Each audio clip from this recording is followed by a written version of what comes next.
My name is James Thompson. I'm one of the original incorporators and current president of the Arkansas Jazz and Heritage Foundation, which in 1994, since 1994, has sponsored the Arkansas Jazz Hall of Fame. As president for the foundation, it is my distinct pleasure to welcome each of you, to the 2016 Arkansas Jazz Hall of Fame induction and jazz celebration. At this time, I would like to relinquish the podium to the Arkansas Jazz Heritage Foundation Secretary, Alita Mannings.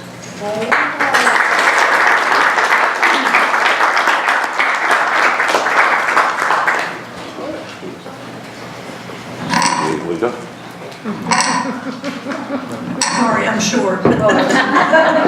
I'm not sorry I'm short, but sorry about the mic noise.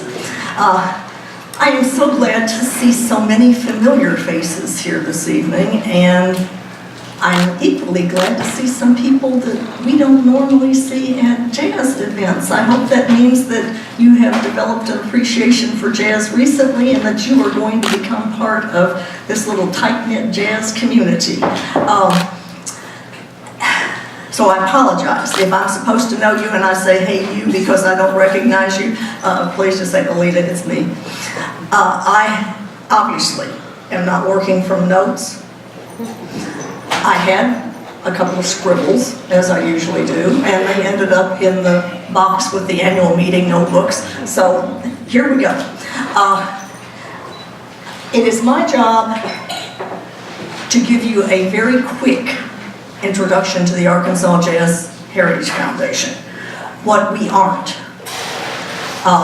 Established in 1992 with Articles of Incorporation from the state of Arkansas. We are an all-volunteer nonprofit, but we are not a jazz club or jazz society.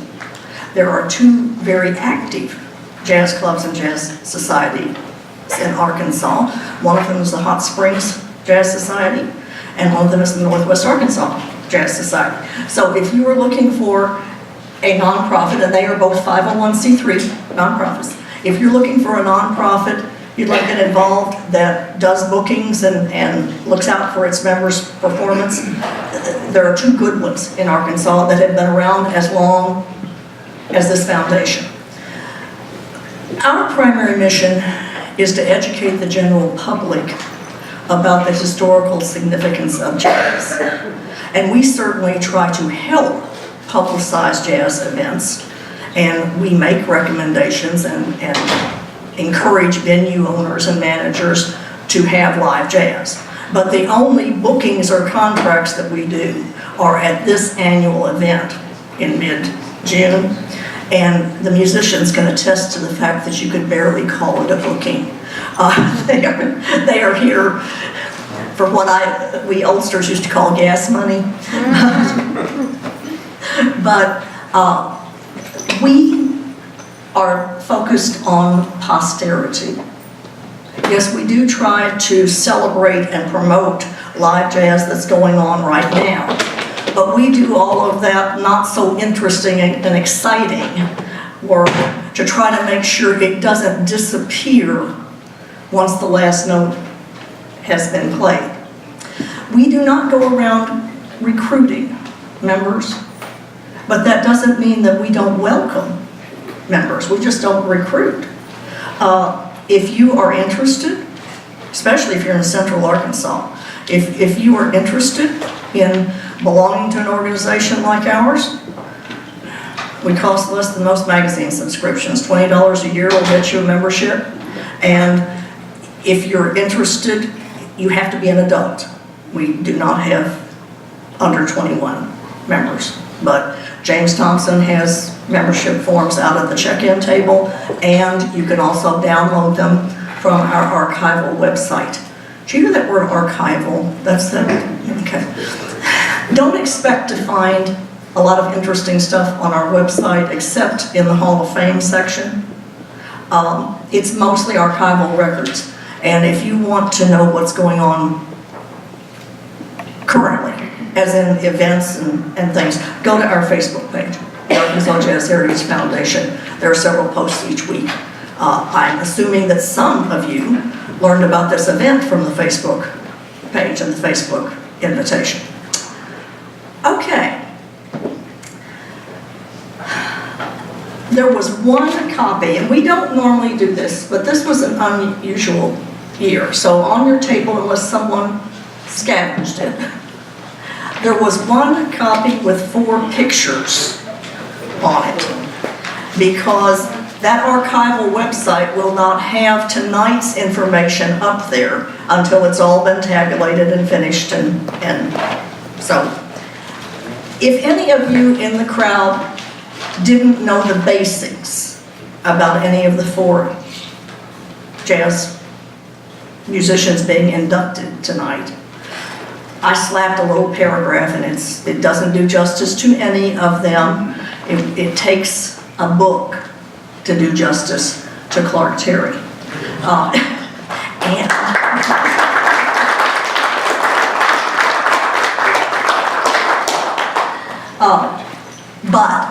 I made no pretense, in the case of any of them, I made no pretense of covering what's important.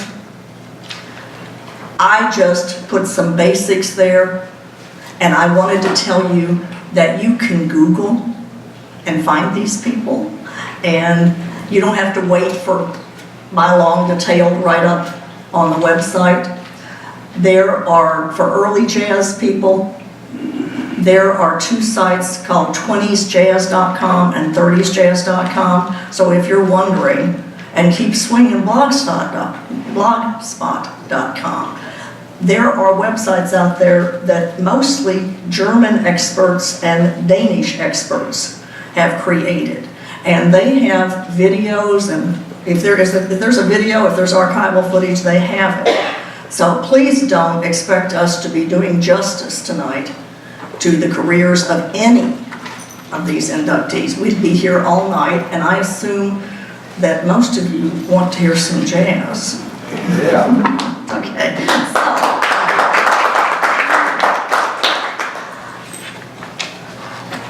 If James Thompson will come up here with both plaques for the first 2, I'm doing our 2 historic inductees first. They make a nice pair because they are of an age. They both came from Central Arkansas. They played with each other and in territory bands with each other. It was a fairly tight-knit circle back then. Junie Cobb, those of you from the Spa City, you should know that Junie Cobb was born in Hot Springs. And the experts want to argue about where Alex Hill was born, and you'll find all kinds of references that tell you with great authority that he was born in Little Rock, but actually he was born in North Little Rock. But he spent a lot of, hey, sometimes that matters to people. He spent a lot of time in both cities.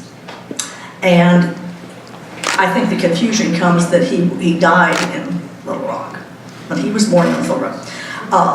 Both of them were early jazz greats, did most of their work in the first couple of decades of the 20th century, and they both performed regularly with Fonnie Trent, who of course is already in the Arkansas Jazz Hall of Fame. Unfortunately, and we apologize, we tried, but we couldn't find any close living family members to accept the awards for Junie Cobb or Alex Hill. So if you will just give them a round of applause.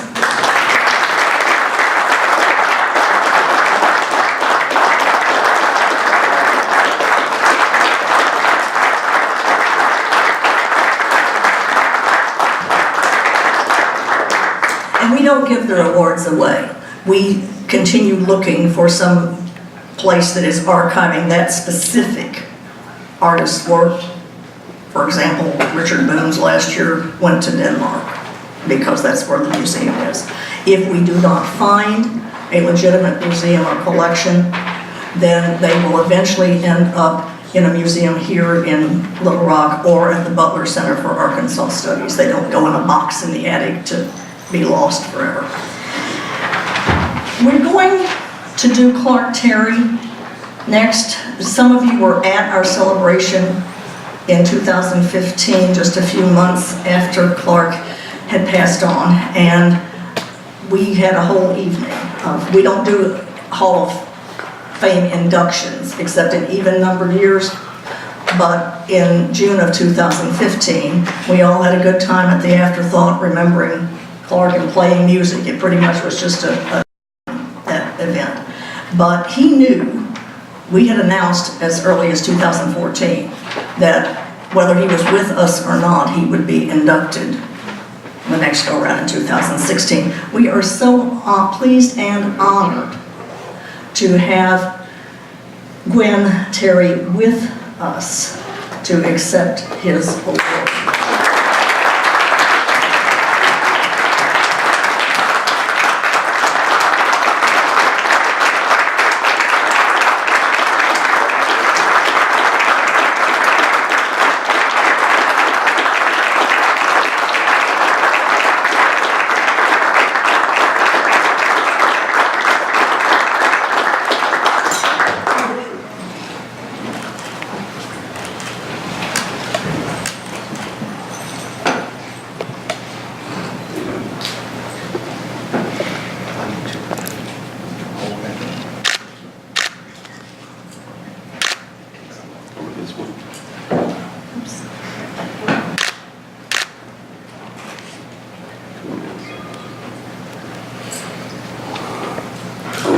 Do you want to get a better one? Last one. Just a minute, wait.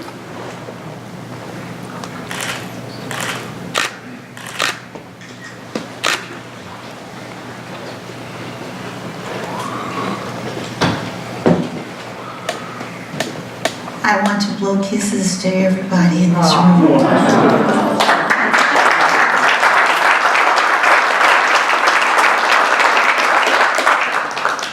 This is the first jazz event that I've been to since February 21st of last year. I did not know grief was that terrible, and I understand now how it can take your life. I understand why you wouldn't even mind. But things like this, getting a phone call from Benita and meeting everybody on the wonderful foundation and allowing me to sit there and then coming here and hearing the beautiful music, I just kind of feel like maybe I have some more stuff to do. Yes. So I'm doing it with you first. And thank you for honoring my sweet baby. He was a pistol. I couldn't even talk about this without crying. I couldn't even talk. So many people reached out and helped to just push me awake and to keep going. So I'm not going to hog the mic. I just want to tell you that I love you all so much. And Clark, I know, is happy that we're perpetuating jazz. He loved more than anything in the world helping young people. And that's why our 29-year age difference didn't matter to me, because that's what I love too. Thank you, and God bless you.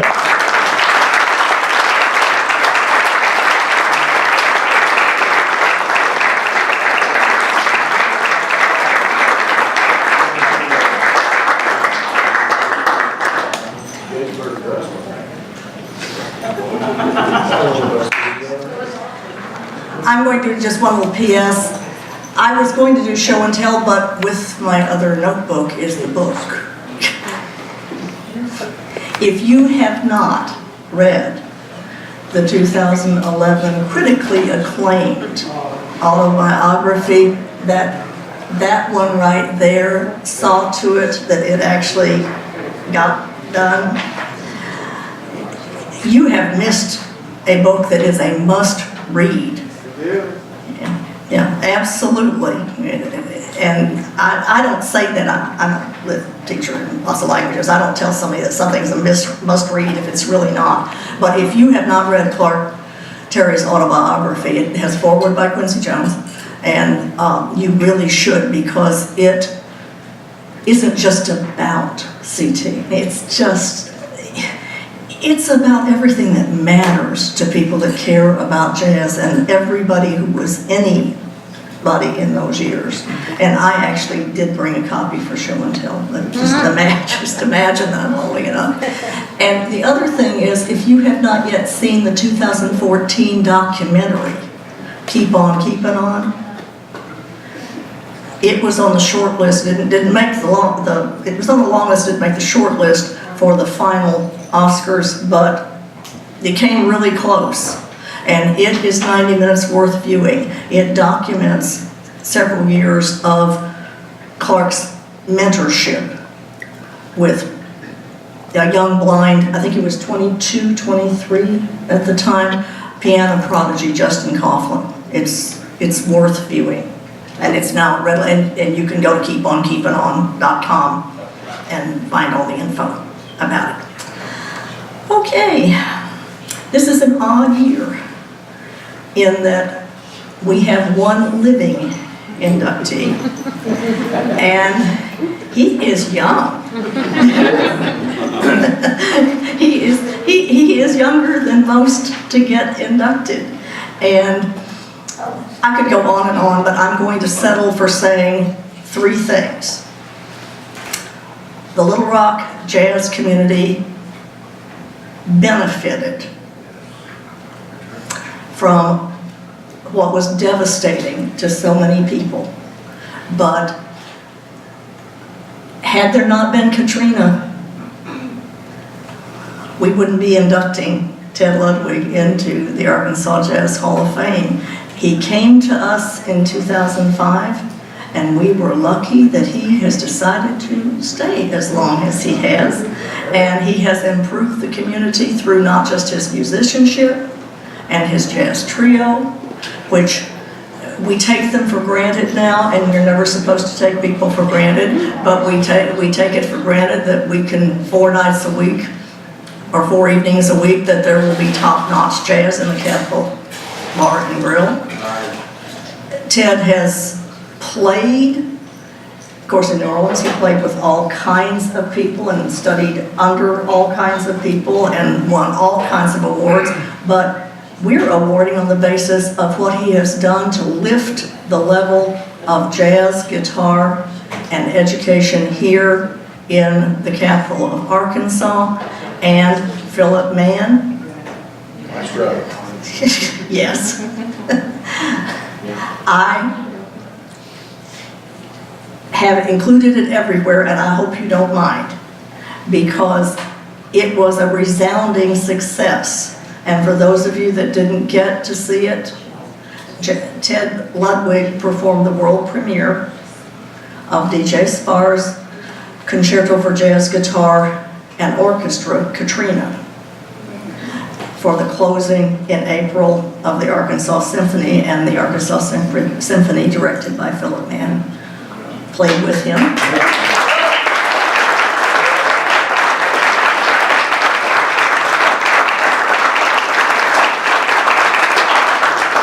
And that's what we like to see. We like to see different excellent groups kind of melding and cooperating with each other, and I don't know that we could have found a better way for that to happen. Thanks to both of you for helping bring Sparr's work to life and for doing it here.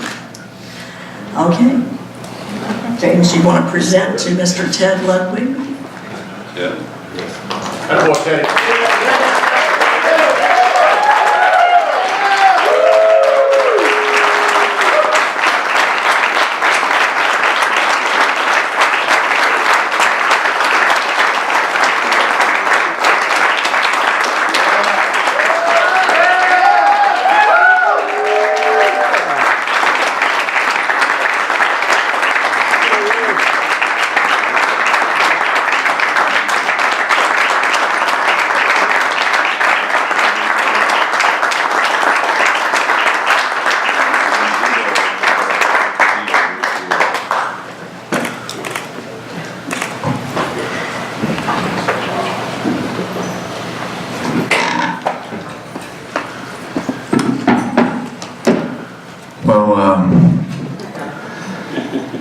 say I'm very flattered. You know, I'm not one for awards. I just want to play some good music. That's really all it's about for me. And Miss Gwen, I've got to say, it's really truly an honor to even have my name on the same page as Mr. Clark, and I had the opportunity to get to come play at you guys' house for Clark's birthday, and I'll never forget that. I'll never forget that day. And but I've got a lot of people to thank. First of all, my mother and father, and for your continued support, and my family who came up here for this event. My good friend Philip Mann, the maestro, who without him we would never have had the concerto. It wouldn't have happened. It was all his idea. It was his fortitude in getting the funding and his connections with DJ that made that happen. And I just went along for the ride and tried to do my best. So,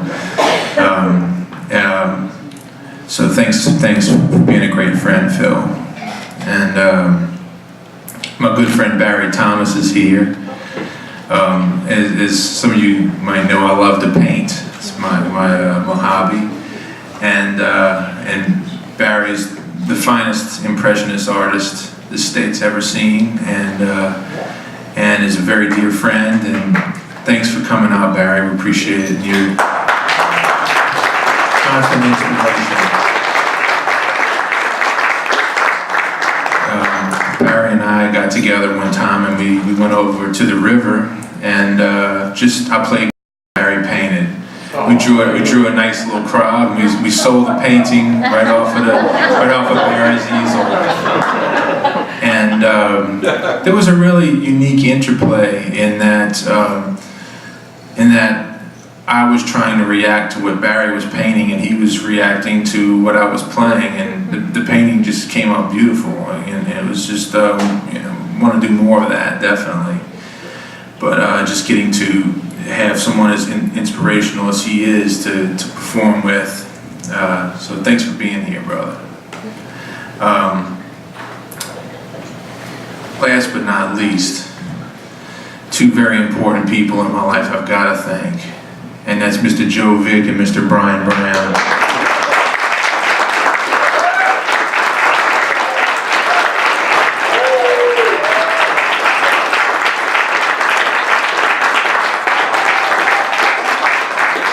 You guys do your best to make me sound the best I can, and your friendship and your loyalty is really a beautiful thing, and I'm very humbled by how much you guys have stuck by me, and really appreciate it. I wouldn't be here without you guys. Thank you.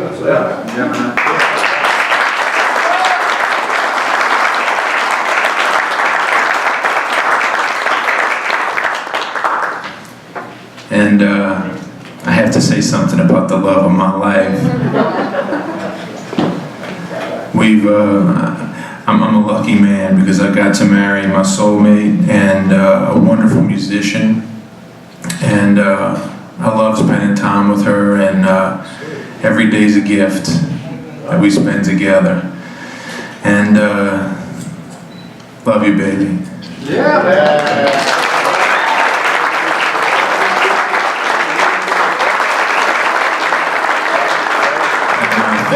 Thanks to the Jazz and Heritage Foundation for putting this wonderful event on, and let's play some music. Yeah.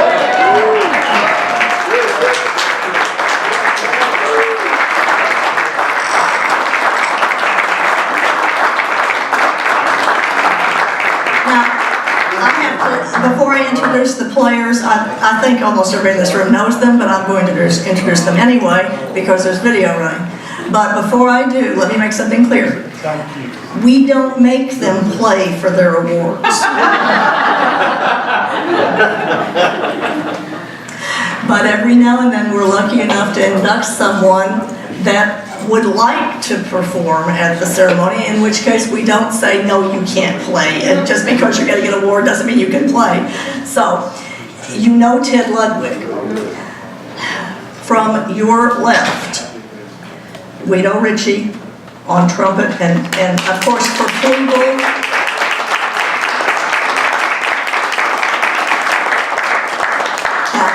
I learned for all the trumpeters that hate Alita always saying, but I want to hear flugel.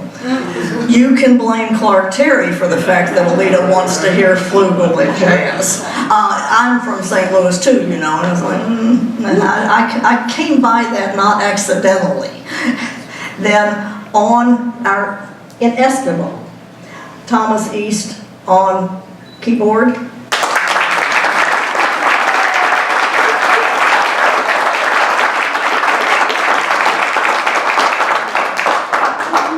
Joe Vick on upright bass.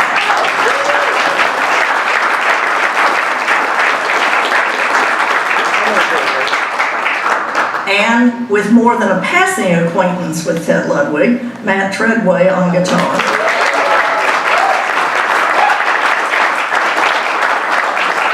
And Ryan Brown on drums.